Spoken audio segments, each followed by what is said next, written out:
Hey guys, today we'll be tying a pheasant tail nymph. It's a very effective nymph pattern that you can tie in sizes ranging from size 10 to size 20, depending on the mayfly species that you have on your rivers. It mainly imitates a mayfly larva, which trout love. Brown trout love them as well. So it can be tied in many different colors. We'll be making use of a natural colored pheasant tail feather. You also get them in black, olive, red, yellow, dyed in all different colors. You can make use of them as well. For weight, you can also make use of tungsten beads. They come in various colors like fluorescent orange, pink and brown and copper. There are loads of different colors that you can use. We're going to tie a standard pheasant tail nymph with no bead. So the materials that we're going to use is firstly the hook is a size 12 nymph hook. This is by a company called Moosh. They're from South Africa and they produce quality competition style nymph hooks. For weight, we'll be applying some lead wire to the thorax of the fly. This is 0.015 inch lead wire. Obviously for the tail, thorax and the wing case, we'll be using pheasant tail fibers. For ribbing, we'll be making use of Semperfly's copper ribbing wire. It's a very fine wire, 0.1 millimeters thick. For the dubbing on the thorax, we're going to make use of Hemingway's hair dubbing plus UV. This is a very nice dubbing. It incorporates hair mask fibers and also some UV fibers. Tools that we'll be using is the bobbin holder with my thread. The thread is just Semperfly Tan 80 wax thread. You can make use of any thread that you like. So that's the bobbin holder. Plain tying scissors. I like brushing out the thorax of bigger flies with a piece of Velcro. This brush has got a Velcro section attached to it. And then also a whip finishing tool.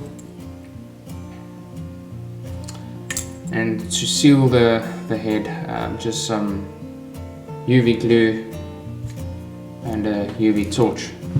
So let's get started. To start the fly, just put the hook into place. Just make sure that it's straight and secure. Once it's secure, just lock it in place.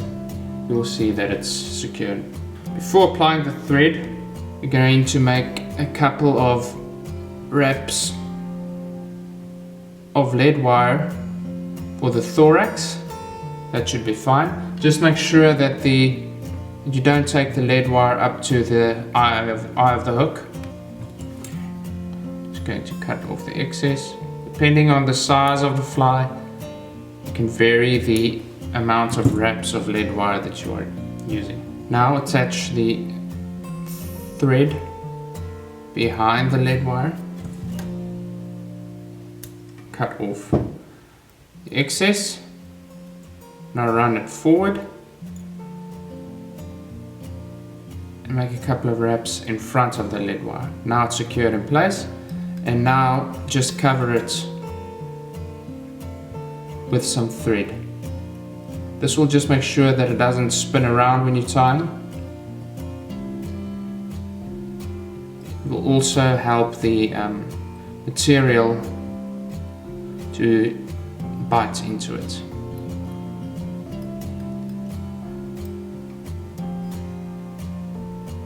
Run the thread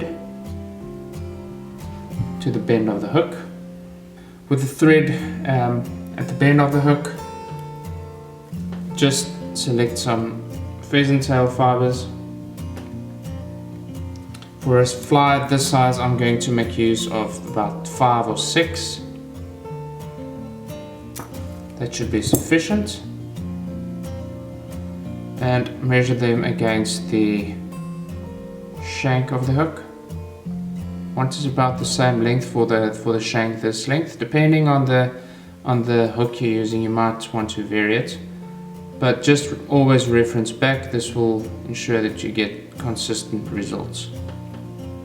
Some pinch wraps, just lock it in place. That's it.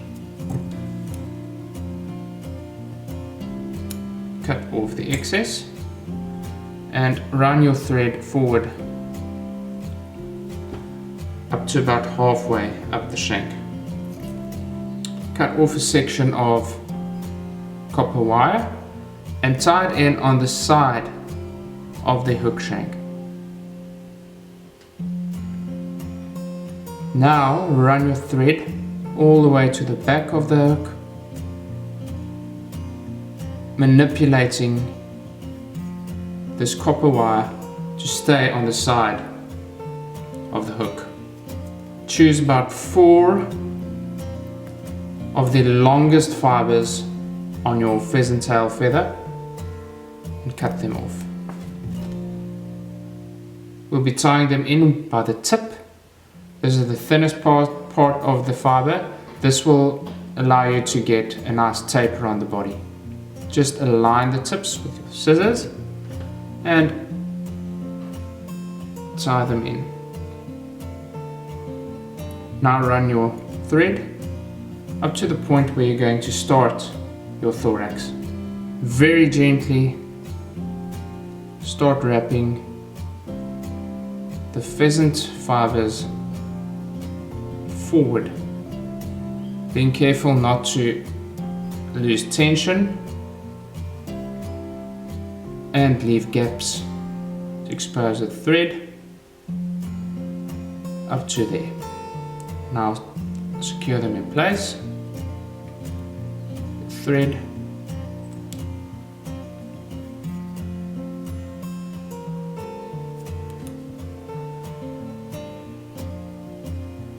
cut off the excess.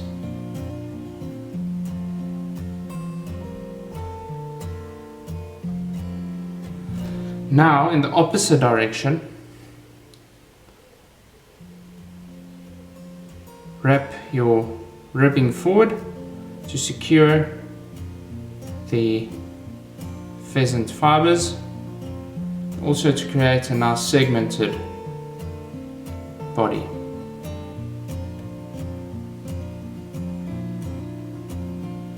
Secure it with thread, cut off the excess. Select about 5 or 6 feathers again from your fibers again from your pheasant tail feather, and with the base of them tie them in to create the wing case. Make sure that you're not exposing any thread behind the wing case. Now, with your black dubbing, select your dubbing fibers and place them on the thread. Wet your fingers slightly and create a nice, neat dubbing needle. Make one wrap and turn the dubbing needle again. Turn the dubbing needle again while you're going forward.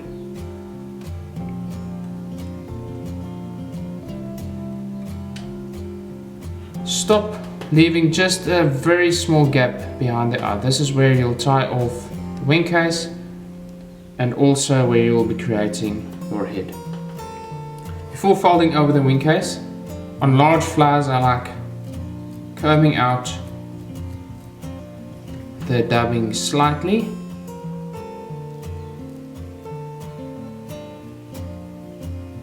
like that. Fold it down like that.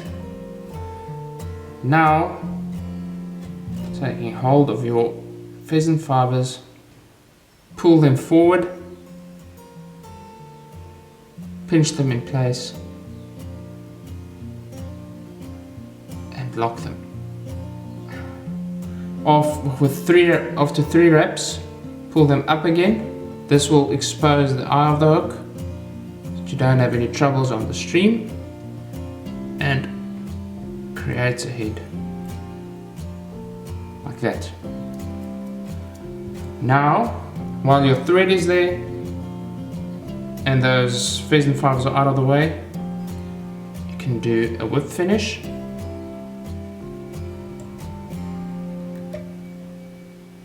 Going to do 2 just to be safe.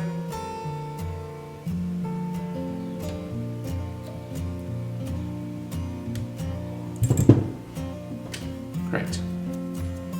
Now take hold of these fibers and just cut them off.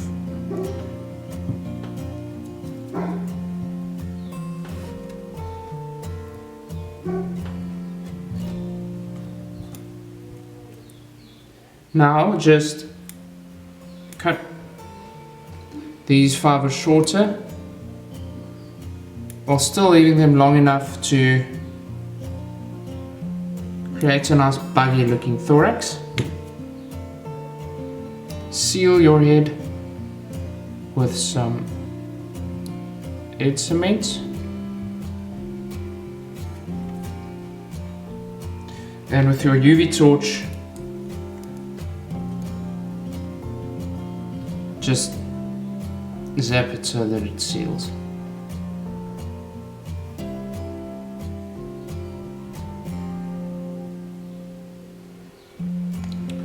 There you have it. Pheasant tail nymph, very effective, very easy fly to tie. I'm sure you have some of them in your box.